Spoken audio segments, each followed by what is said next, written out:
Houston, Paradox have a problem. EU5's player count has dropped past EU4's on a few occasions, with numbers consistently falling. And this isn't solely limited to EU5. Paradox can't seem to release any of their games in a healthy state. Vicky free, CK free, and even the Golden Child, Hearts of Iron 4, have had poor releases. God forbid I remind you of Imperator Rome. So can EU5 recover? Absolutely. But will it? Anything can happen, and I'm one to trust the process, but nothing is certain in life. But let's get one thing straight. Whilst my football team may have fallen into the same trap twice, there's no way EU5 becomes a new Imperator Rome. So what is actually causing this drop in numbers for EU5? Now, the first issue is the unfinished and resoundingly unpolished nature of its release.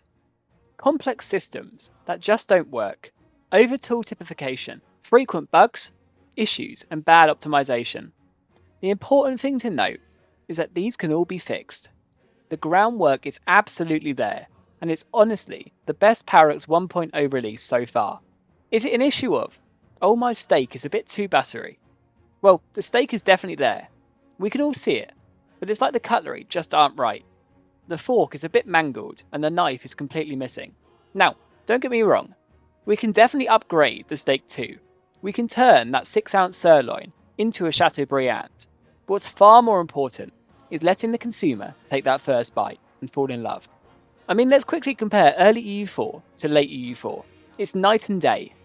EU4 released in August 2013, but it took over a year for Art of War to release, which added some features which broadly you'd think the game would be completely unplayable without them, such as the ability to transfer a province.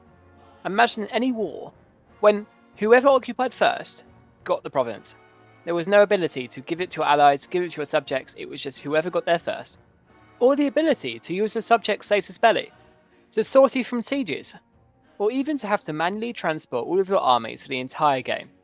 It's complete night and day, and ultimately, I'm not really sure how we played the game before these features were implemented, and yet we're in this 1.0 status now. What features do we not know exist that will do in a year's time?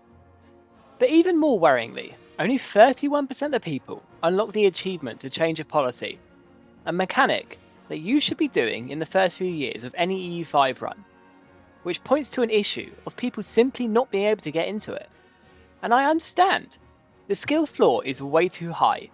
The game is too different to EU4 for an easy transition, and ultimately, you shouldn't need a 2-hour beginner's guide to understand the basics. But I don't want to just get caught up in the negatives. I think that's in too high supply at the moment. Let's talk about what's going well. The groundwork is there, and Paradox will build from that. Firstly, I love the economic system. It's pretty much the best bit of Vicky, incorporated into the franchise, but without the awful bits like the combat system that has ruined the game since the release. Now, Paradox definitely doesn't have the track record for holding on to poorly received mechanics. Just look at Stellaris. It's one of Paradox's best games, purely because it's been rebuilt from the ground up so many times. It started off as a game where you had a 16-tile planet, and if that fills up, well, time for a new planet. But now they have a fully integrated population system on a galactic level. It's because of this listening, learning, and pure iteration that it's one of their best releases. And we have 1.1 just around the corner. But will it save EU5? Does it even need saving, or just a little bit of a boost? Well, let's quickly have a look at what's changing, because I've heard from thousands of you who are waiting for this update to come back. Well, Privateering now gives you gold, Rebels will now no longer fire if they have less than 5,000 population, a new slave distribution system, a threatening view system, a new major mechanic in terms of complacency, essentially giving you debuffs to your country when you're too strong. Fancy new UI changes, such as new graphs, tracked attrition losses in wars, a way to remove all of those pesky alerts permanently, finally, a way to automate the balancing of your army, the ability to make an army or navy template, something that hadn't been ported over from EU4 yet, but finally is. AKA, you can make a large army now, just from the UI.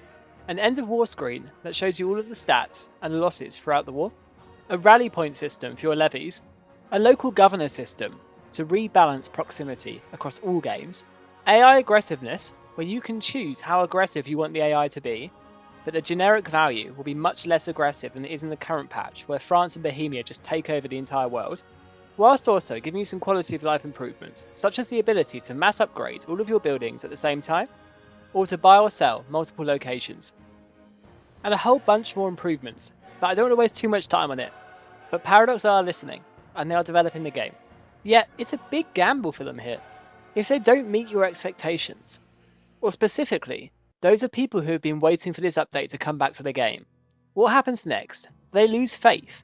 They stop waiting to come back, and instead wait for Paradox to push them to come back. That's a mindset shift that implies a much different outcome for EU5 as a game. And frankly, because of the poor combat system, Victoria 3 still hasn't been able to pull me back, even though I really liked the game on launch because of how in-depth the economic system was. I really hope EU5 doesn't fall into a similar trap. And the truth is, EU5 perhaps has too many features for its own good. They're poorly optimised, lacking flavour and quality that make the game feel whole. Ask yourself, what did an achievement feel like in EU4? Say True Air of Timir versus in EU5. It doesn't feel validating, because the feel and the immersion that EU4 brought hasn't been replicated just yet. And I truly think this is EU5's biggest problem. When you can't even play a small nation, especially in the HRE, because you'll get gobbled up instantly. Or big nations, such as Spain, the Ottomans, Russia, never form, because the AI just doesn't know how. An economic system that lends itself to give an advantage to those who have the most money, rather than any sort of catch-up for those who don't. Or a military system that guarantees victory to whomever gets professional armies first. And if you focus this, you will almost certainly beat the AI to it. So where do we go from here? Well, for me, the most important thing is to bring this immersion back into it. And I know Johan and the team are working hard on fixing situations for the upcoming 1.1 update, the mechanic that was instituted to replace mission trees. But I really didn't mind them, and I wouldn't be opposed to seeing them again. But what we do need, even if it's not mission trees, is some form of railroading. EU5 would be a lot more rewarding for me if there was a mega Ottomans that took Egypt, rose in the east, like it did historically, and posed a real challenge to me. Or 100 Years' War that actually went on for 100 Years' War, because France didn't just trounce England in the first setup. I know history was innately unbalanced, but small powers did manage to rise, and there needs to be scope for them to do so. Just because France, Egypt, Bohemia start huge, it doesn't mean that they should stay huge. Ultimately, this is a symptom of the overall issue, and EU5 desperately needs to feel like an experience, not just an economic simulator. I love the game, and I'm going to plough hundreds of thousands more hours into it regardless, but I really want it to succeed. But I think my overall message would be to keep the faith. We are here. Similar player numbers to what we've got in EU5 now, and look at the life cycle that it had for the 10 years after that. EU5 will be supported for over a decade, I'm sure of it. Now, there will be lots of DLC to go along with that. Let's be quite honest about that. And we can all have our thoughts about that individual strategy. But it will develop the game, it will bring free content and paid content, and keep it alive. 1.1 will be huge for them. They could set themselves back years, but it doesn't mean that the game is going to die or succeed in this update either way.